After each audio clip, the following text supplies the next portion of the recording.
من الشيطان الرجيم بسم الله الرحمن الرحيم الف لام میم ذلك الكتاب لا ريب فيه هدى للمتقين الذين يؤمنون بالغيب ويقيمون الصلاة ومما رزقناهم ينفقون والذين يؤمنون بما أنزل إليك وما أنزل من قبلك وبالآخرة هم يوقنون أولئك على هدى من ربهم وأولئك هم المفلحون. دینی بھائیوں، آج آپ نے دوسرے پارے کی سماعت کی ہے جس میں آپ نے سورہ بقرہ کو سنا ہے. کل کی نماز میں بھی آپ نے سورہ بقرہ کو سنا تھا اور آج بھی سورہ بقرہ ہی کی تلاوت ہوئی ہے تراویح کی نماز میں. یہ سورہ بقرہ کل بتایا گیا تھا کہ قرآن کریم کی سب سے لمبی سورت ہے سورہ بقرہ، اور اس کا ایک نام سورہ بقرہ ہے جس کو آپ جانتے ہیں. اس کے علاوہ رسول اکرم صلی اللہ علیہ وسلم سورہ بقرہ اور سورہ آل عمران کو زہراوین بھی کہا کرتے تھے. یعنی گویا کہ آپ نے سورہ بقرہ کو زہرا بھی کہا. زہرا کا معنی کیا؟ روشن، چمکنے والی. تو آپ نے اس کو زہرا کہا. کیوں آپ نے اس کو زہرا کہا، سورہ آل عمران کو زہرا کہا؟ ایک انسان اگر سورہ بقرہ کو سمجھ کر کے پڑھے تو اس کے سامنے یہ بات واضح ہو جائے گی کیوں آپ اس کو زہرا کہتے تھے. ایک انسان اگر ٹھیک سے اس سورت کو پڑھ لے اور اس کو اپنی زندگی میں اتار لے تو واقعی اس کی دنیا روشن ہو جائے، اس کا دل چمک اٹھے اس انسان کا. اس طرح سے اللہ رب العالمین نے اس سورت کے اندر احکام کو بیان کیا ہے، مسائل کو بیان کیا ہے، گمراہ قوموں کا تذکرہ کیا ہے، یہود کا، منافقین کا اور دوسری اقوام کا ذکر کیا ہے. یہاں تک کہ مفسرین لکھتے ہیں کہ اس سورت میں 1000 اوامر یعنی آرڈر اللہ رب العالمین کے، 1000 نواہی یعنی 1000 ایسی چیزیں جن سے اللہ نے منع کیا ہے، اور ایسے ہی 1000 واقعات، قصے اور واقعات موجود ہیں. اتنی عظیم صورت ہے، اتنی عظیم صورت ہے. تو رسول اکرم صلی اللہ علیہ وسلم اس کو زہرا کہا کرتے تھے. اور وہ حدیث آپ نے بارہا سنی ہوگی کہ آپ نے اس صورت کو گھر میں پڑھنے کی تعلیم دی ہے. جس گھر میں یہ صورت پڑھی جائے گی وہ گھر شیطان کے شر سے محفوظ رہے گا. یہ سورت کی فضیلت ہے، اس کا مقام اور مرتبہ ہے. اللہ رب العالمین نے اس سورت میں سب سے پہلے قرآن کریم کا تذکرہ کیا ہے. کیا فرمایا؟ ذالک الکتاب لا ریب فیہ. اس کتاب میں، قرآن کریم میں کوئی شک و شبہ نہیں، کسی ایک حرف میں بھی کوئی ڈاؤٹ نہیں، کوئی انسان کوئی ڈاؤٹ پیش نہیں کر سکتا ہے. اور یہ کہا ھدی للمتقین، یہ کتاب متقیوں کے لیے ہدایت ہے، متقیوں کے لیے ہدایت ہے. دوسری جگہ پر کیا؟ ھدی للناس، لوگوں کے لیے ہدایت ہے. اور یہ حقیقت ہے کہ یہ کتاب سب کے لیے ہدایت ہے. لیکن یہاں پر ھدی للمتقین کیوں کہا؟ متقیوں کے لیے ہدایت کیوں کہا؟ اس لیے کہ متقی ہی ہدایت حاصل کرنے کی کوشش کرتے ہیں. اور ہدایت پائے گا کون؟ جو اس کو لینے کی کوشش کرے گا. متقی چونکہ ہدایت کو چاہتے ہیں اس لیے یہاں پر ھدی للمتقین کہا. اس کی مثال ایسے ہی ہے، آپ ایک چراغ جلا دیجئے، چراغ کی جو روشنی ہوگی وہ روشنی سب کے لیے ہوگی، کوئی بھی انسان ہو، لیکن اگر ایک شخص نابینا ہے، اندھا ہے، تو ظاہر ہے کہ اس کو اس روشنی سے فائدہ نہیں پہنچے گا۔ تو ایسے ہی جو لوگ دل کے اندھے ہیں، جن کے دل سخت ہو چکے ہیں، جن کے دلوں پر مہر لگ چکی ہے، اس میں خیر کی بات نہیں پہنچتی ہے، تو ظاہر ہے کہ انہیں اس کتاب سے بھی فائدہ نہیں ہوگا۔ اللہ نے اس کتاب کو کتاب ہدایت بنایا ہے، اور اللہ رب العالمین نے یہاں پر مومنین کا تذکرہ کیا، مومنین کی صفتوں کو بیان کیا۔ ایک انسان، ظاہر ہے کہ ہمارا بھی دعویٰ ہے کہ ہم مومن ہیں، آپ کا بھی دعویٰ ہے کہ مومن ہیں، ہر مسلمان کا دعویٰ ہے کہ وہ مومن ہے۔ اللہ نے یہاں پر مومنوں کے اوصاف کو بیان کیا، بہت مختصر الفاظ میں کیا فرمایا؟ الذین یؤمنون بالغیب۔ پہلی صفت مومنین کی کہ وہ غیب پر ایمان رکھتے ہیں، غیب پر ایمان۔ شریعت کی اکثر و بیشتر چیزیں ایسی ہیں جن کا تعلق غیب سے ہے، اللہ رب العالمین کی ذات، اللہ رب العالمین کی صفات، اللہ رب العالمین کے اسماء، یہ تمام چیزیں ان کا تعلق غیب سے ہے۔ فرشتوں کا تعلق غیب سے ہے، جنت ہے، جہنم ہے، جنت کی نعمتیں ہیں، جہنم کا عذاب ہے، ہم نے ان تمام میں سے کسی کو دیکھا نہیں ہے۔ یہ آسمان ہے، آسمان کی مخلوقات ہیں، اس زمین کے نیچے بھی زمینیں موجود ہیں، ہم نے ان چیزوں کو دیکھا نہیں ہے، لیکن ہمارا ان کے اوپر کیا ہے؟ ایمان ہے۔ تو غیب پر ایمان رکھتے ہیں، پہلی صفت ان کی یہ ہے۔ دوسری صفت کا یقیمون الصلاۃ، وہ نماز کو قائم کرتے ہیں۔ پڑھنے کی بات نہیں کہی گئی، قائم کرنے کی بات کہی گئی، پورے اہتمام کے ساتھ، پابندی کے ساتھ، خشوع خضوع کے ساتھ وہ نماز کو ادا کرتے ہیں۔ ورنہ نماز پڑھنے کی جہاں تک بات ہے تو منافقین بھی نماز پڑھ لیا کرتے تھے، وہ بھی پڑھتے تھے، انہیں اس کو کوئی فائدہ نہیں ہے۔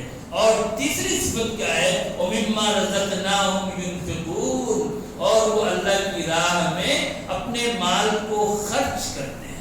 ایک مومن کی یہ پہچان ہے کہ اللہ نے اس کو جو مال دیا ہے، کم ہو یا زیادہ، اس مال میں سے وہ اللہ کی راہ میں خرچ کرے۔ اور چوتھی صفت ہے وَالَّذِينَ يُؤْمِنُونَ بِمَا أُنزِلَ إِلَيْكَ وَمَا أُنزِلَ مِن قَبْلِكَ، اور وہ لوگ اس پر ایمان لاتے ہیں جو آپ پر نازل کیا گیا، اور جو آپ سے پہلے انبیاء پر جو چیز اتاری گئی اس پر بھی وہ ایمان رکھتے ہیں۔ یہ چوتھی صفت ہے وَبِالْآخِرَةِ هُمْ يُوقِنُونَ، اور وہ آخرت پر یقین کرتے ہیں، انہیں اس بات کا یقین ہے کہ ایک انسان کو مرنے کے بعد دوبارہ اٹھایا جائے گا، اللہ کے سامنے کھڑا ہونا ہے، کھڑے ہو کر کے اپنے ایک ایک عمل کا حساب دینا ہے، اور پھر ایک انسان کو بدلہ ملے گا، اچھائی کیا ہے تو اس کا بدلہ ملے گا، برائی کیا ہے تو اس کا بدلہ ملے گا، اس پر ان کا پورا یقین ہوتا ہے۔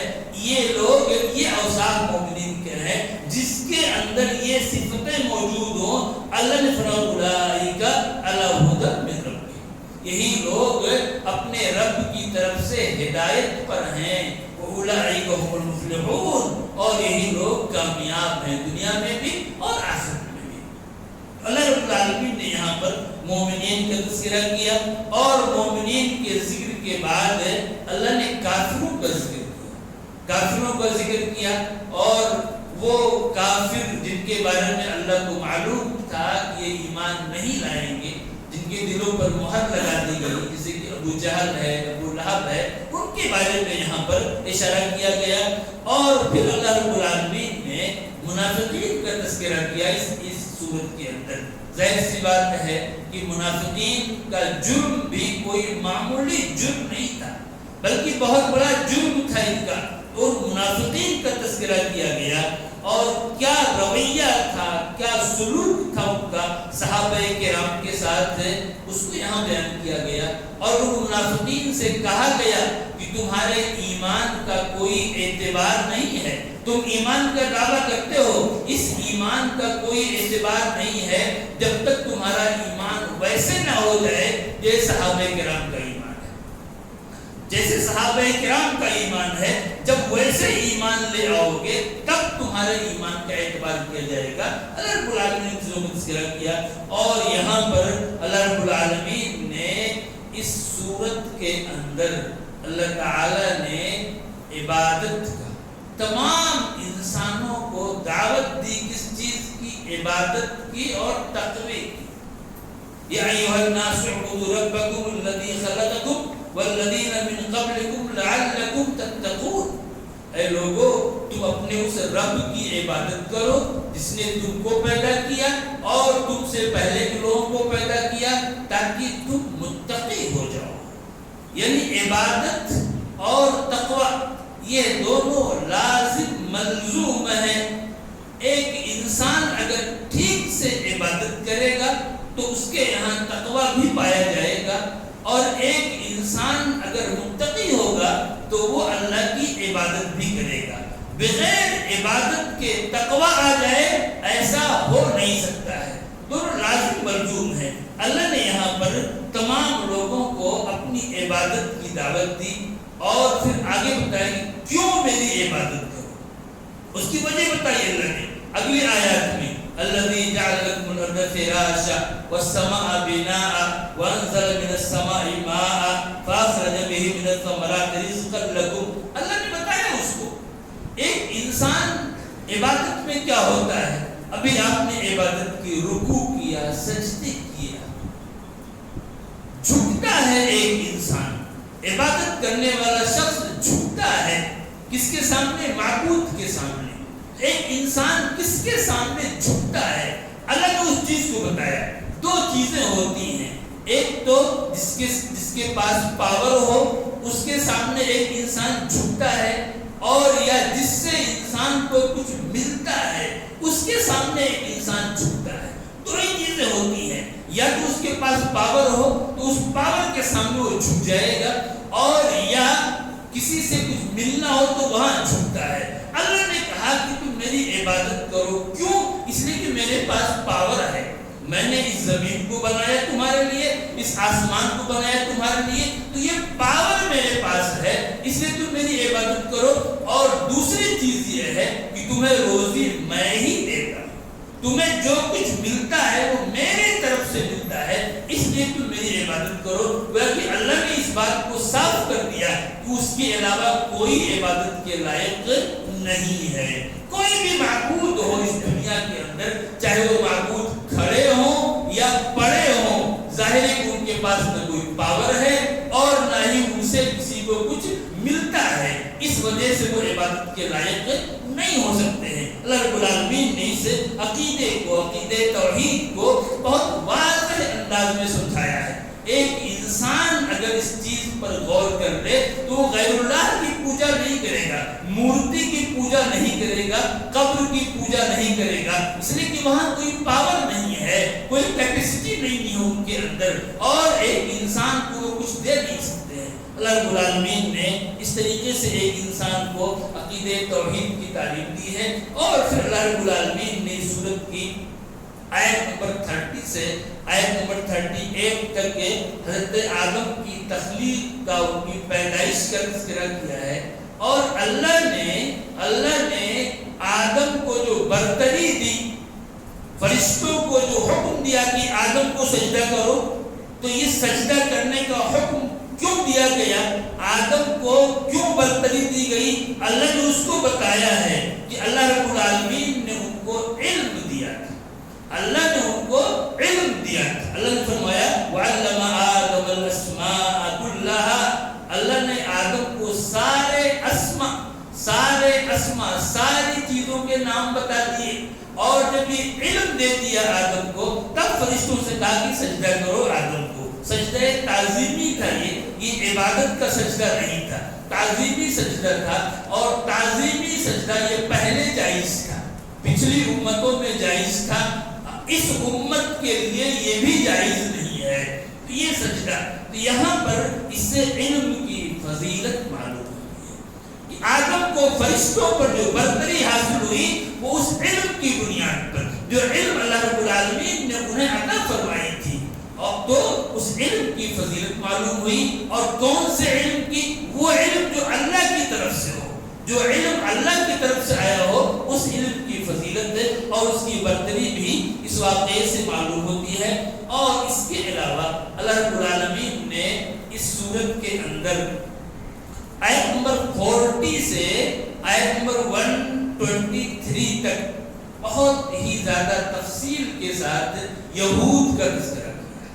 آپ نے کل سورہ فاتحہ کی تفسیر سنی، جس میں ایک انسان دعا کرتا ہے غیر المغضوب علیہم، مغضوب علیہم سے مراد یہودی ہے کہ ہم کو یہود کی راہ سے بچا لے۔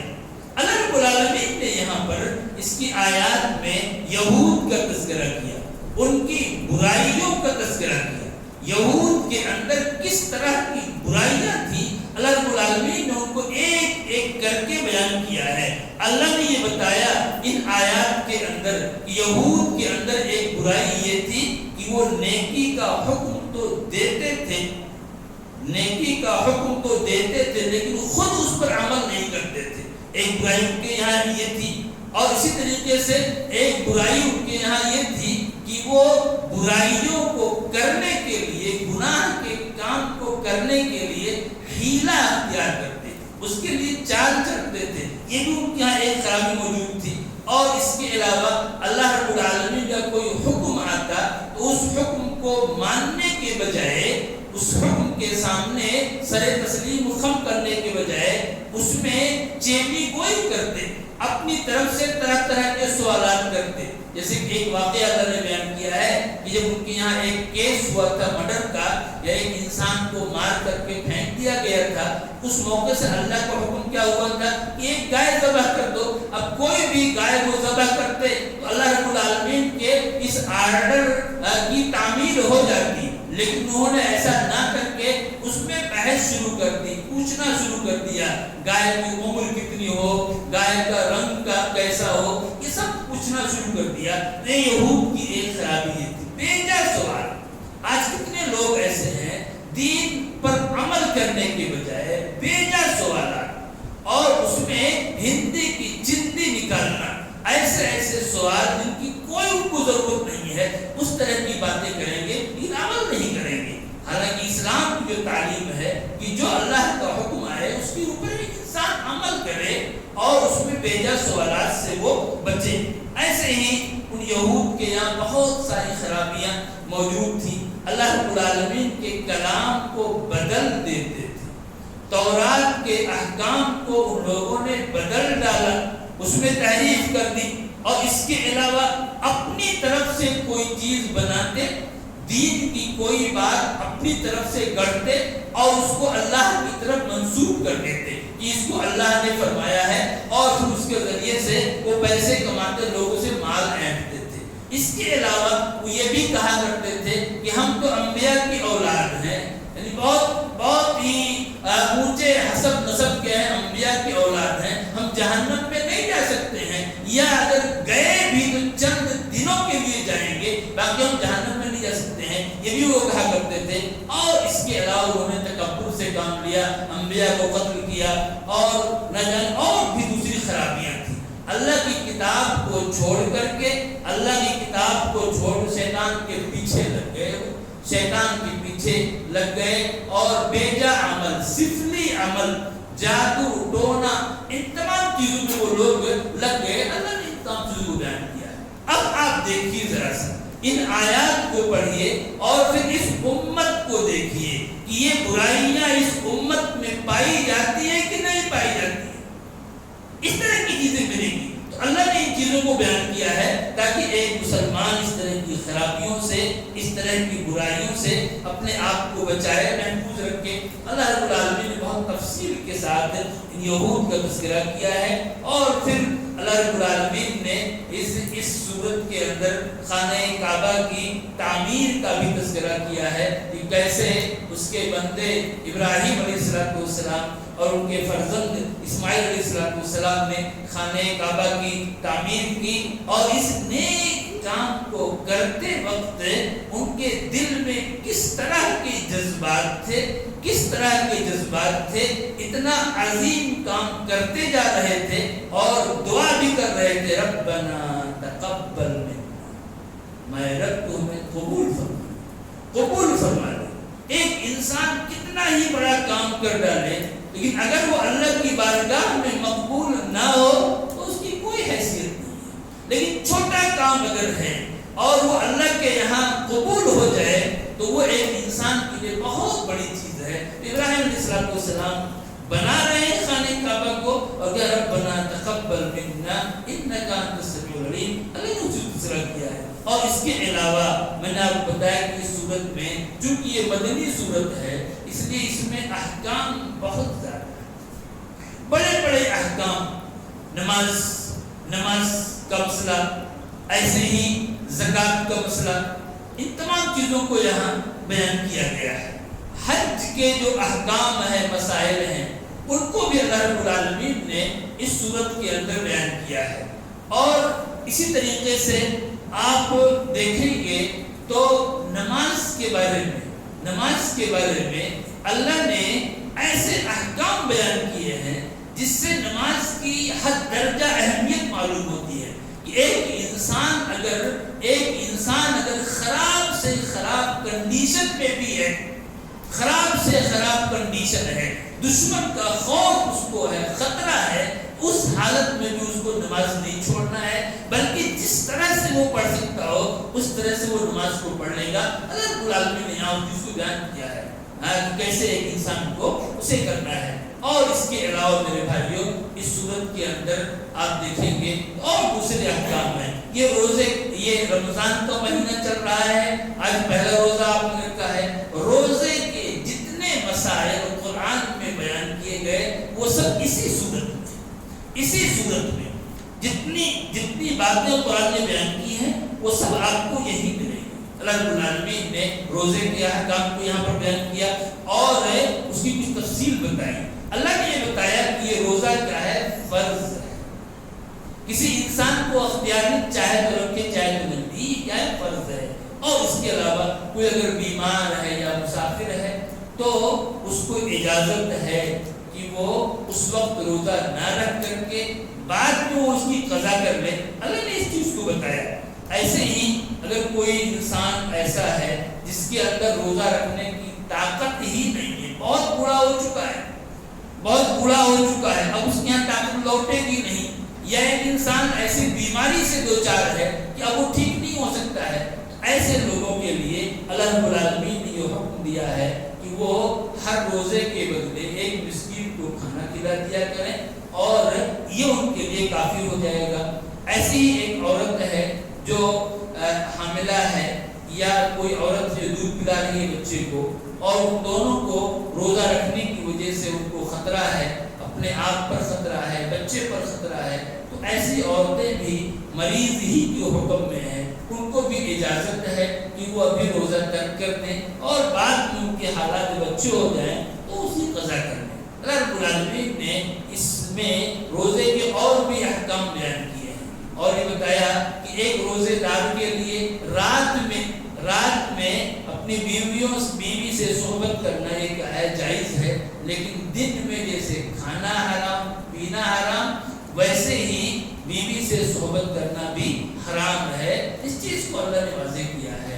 اور ظاہر ہے کہ روزے کی حالت میں ایک انسان کو خاص طور سے ایک نوجوان کو تھوڑی دوری بنا کر کے رکھنی چاہیے. یہ چیز حرام تو نہیں، یہ جائز ہے، لیکن ایک انسان ایسا نہ ہو کہ ان کنٹرول ہو جائے، اس لیے دوری بنا کر کے رکھنا یہ ضروری ہے.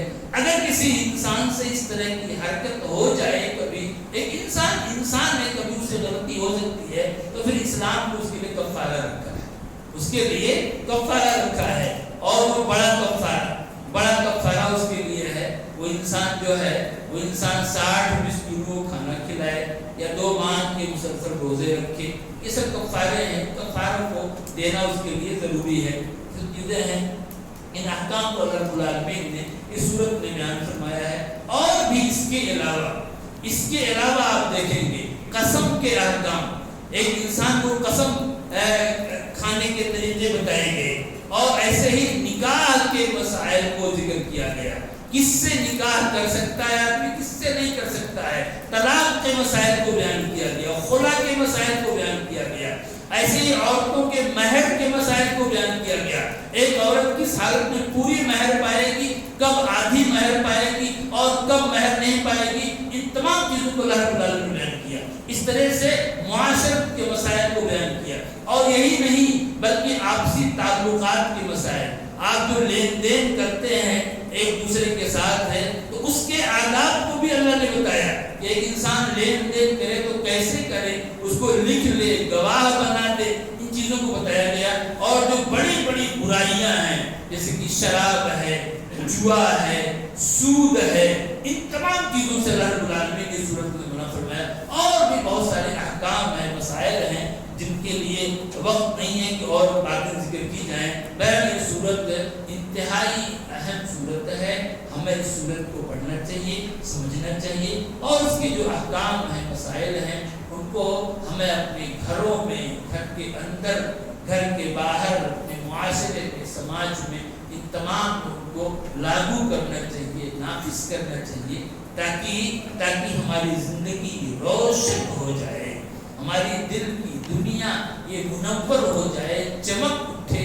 ضروری یہ ہے کہ ہم اس صورت کے احکام و مسائل کو سمجھیں۔ اللہ رب العالمین سے دعا ہے کہ اللہ العالمین تو ہمیں اس کی توفیق ارزانی فرما۔ اللہ العالمین تو ہمیں اس صورت میں جو احکام بتائے گئے ہیں اور ایسے ہی قرآن کریم کے دیگر احکام کو سمجھنے کی، ان پر عمل کرنے کی توفیق ارزانی فرما۔